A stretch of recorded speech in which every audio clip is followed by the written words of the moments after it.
جمعية الدعوة والإرشاد وتوعية الجاليات بمحافظة بدر.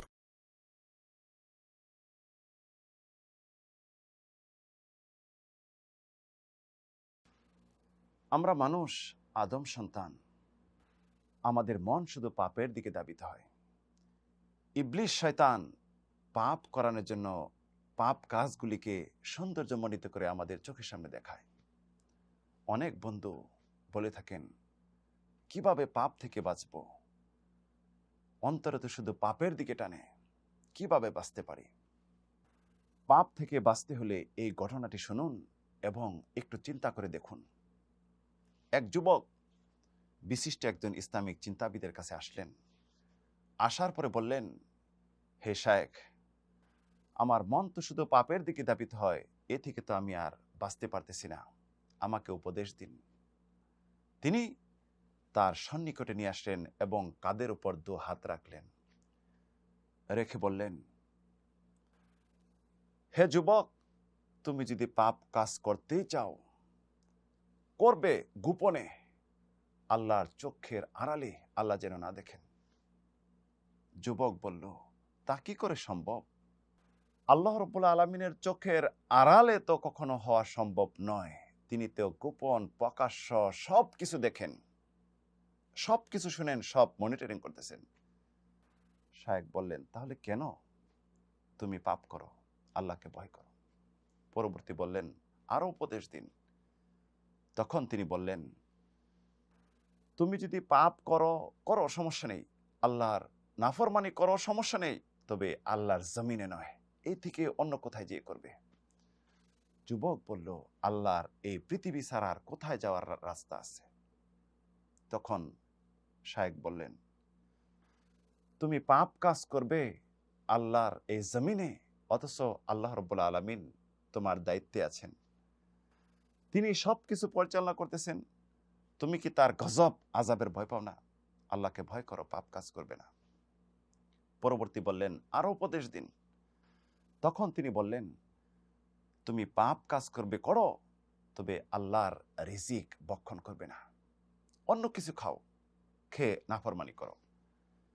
যুবক বলল, সবাই তো আল্লাহর রিজিকই আমরা খাই, আল্লাহ উপজীবিকা দিচ্ছেন, এটি আমরা ভোগ করি।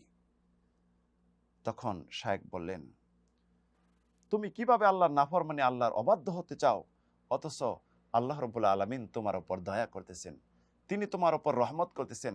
তুমি আল্লাহর রিজিক খেয়ে, আল্লাহর অনুকম্পা, দয়া গ্রহণ করে এইগুলি দিয়ে তুমি পাপ কাজে সহায়তা করবে। আল্লাহকে ভয় করো, পাপ কাজ করবে না। যুবক বলল, আরো উপদেশ দিন।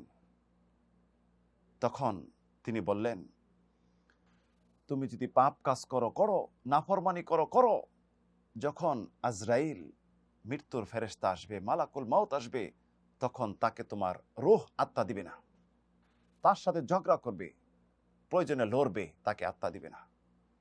যুবক বলল, আমি তো দূরের কথা, পৃথিবীর কোনো বাদশাহ, কোনো ক্ষমতাধর ব্যক্তি, সম্পদশালী ব্যক্তি যেই হোক না কেন, এক মুহূর্তের জন্য রূহ ফিরাইতে পারবে না, বাধা দিতে পারবে না, এমনকি মৃত্যু সামান্য সময়ের জন্য আগে পিছে করতে পারবে না। শায়েখ তখন বললেন, এটি তুমি ভয় পাচ্ছ, এটি তুমি জানো, তারপরে কিভাবে পাপের কাজ করো? আল্লাহ রাব্বুল আলামিনের সম্মুখে যখন তোমাকে দাঁড় করানো হবে, হিসাবের সম্মুখীন করা হবে, আল্লাহ রাব্বুল আলামিনের গজবকে, তুমি শাস্তিকে ভয় করো না, আল্লাহকে ভয় করো, পাপ কাজ করবে না। পরবর্তী যুবক বললেন, আরো উপদেশ দিন। তখন শায়েখ বললেন, তুমি পাপ কাজ করো, করতে থাকো, কিয়ামতের দিন হাসরের মাঠে যখন জাহান্নামের ফয়সালা হয়ে যাবে, তোমার আল্লাহ রাব্বুল আলামিনের স্পেশাল বাহিনী ফেরেশতা যখন তোমাকে টেনে ছেঁচড়ে জাহান্নামের দিকে নিয়ে যাবে, তখন তাদের সাথে যাবে না।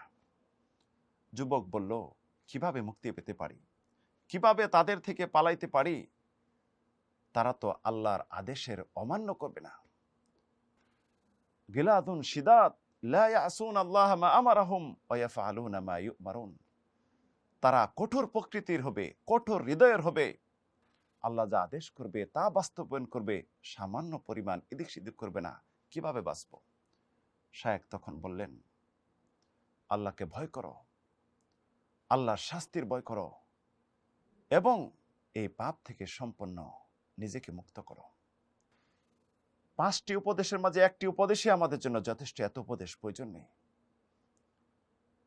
নিজের নফস চায়, আত্মা চায়, শয়তানকে ভর্ৎসনা করুন, শয়তানকে চির দুশ্মন মনে করুন, শয়তান থেকে আল্লাহর কাছে পানা চান।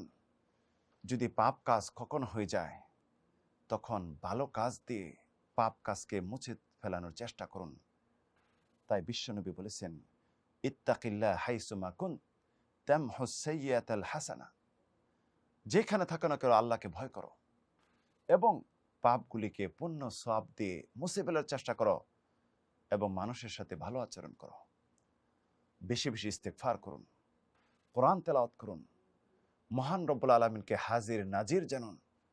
আপনার বাবা দেখতেছে, আপনার উস্তাদ, আপনার বস দেখতেছে, কোনো অপরাধ করবেন না।